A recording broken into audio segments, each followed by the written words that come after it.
organizaciji grada Nina u sklopu ovogodišnjeg Ninskog kulturnog ljeta otvorili smo večeras izložbu zadarske slikarice Jasne Barišić.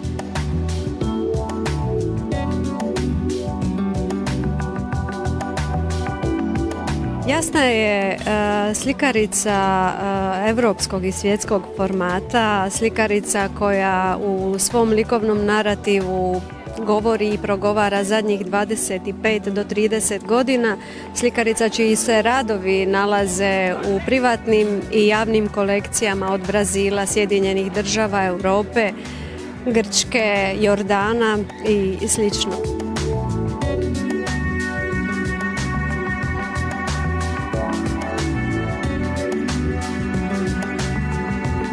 Ovo je moj zadnji ciklus slika Arboretum, koji je nastavak ciklusa slika Metamorfoze prirode, a inspiracija za slike Metamorfoze prirode zapravo su bila požarišta kojih je tada u Hrvatskoj stvarno bilo jako puno i zato je bio dosta taman, uvijek je u podlozi ta crna boja.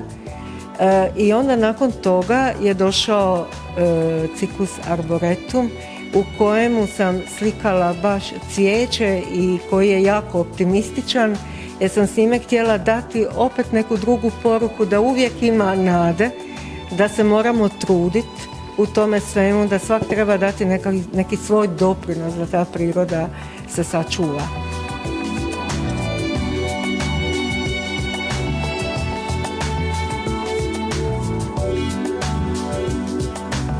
Odbačeni papir skupljan, svi moji prijatelji ga skupljaju. Prvo ga recikliram tako da bi dobila jednu smjesu koju mogu oblikovati. Tu smjesu stavljam na drvene panele. U samom procesu treba dosta dugo da se to osuši, znači mora biti sve jako suho da bi se na to stavljala boja.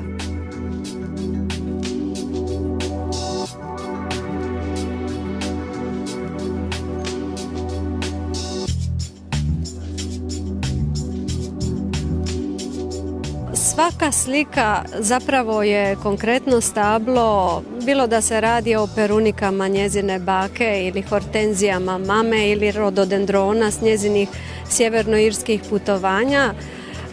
Kolorit kojim je to pokazala vrlo je nespecifičan za ovih 25 godina njezinog rada i stvaralaštva. Kolorit je vrlo živ, ekspresivan, veseo, vedar. Rekla bi da je gotovo zatekao i samu slikaricu. Kad pogledate te njezine radove, gotovo da osjećate taktilnost. Cvjetovi trgaju se od podloge na kojoj počivaju, izlaze van granica okvira samog rada, streme prema naprijed, hvatajući treću dimenziju rada i zapravo to više nisu slike, to su zidne skulpture.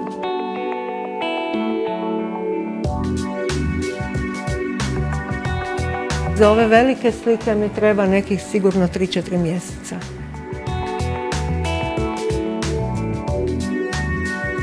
Htjela sam na neki način pokazati ljepotu cvijeća, ljepotu svega, čitave prirode koja nas okružuje. I kroz to recikliranje prenosim tu poruku o očuvanju prirode i zaštiti prirode. To mi je glavna zapravo poruka i tema.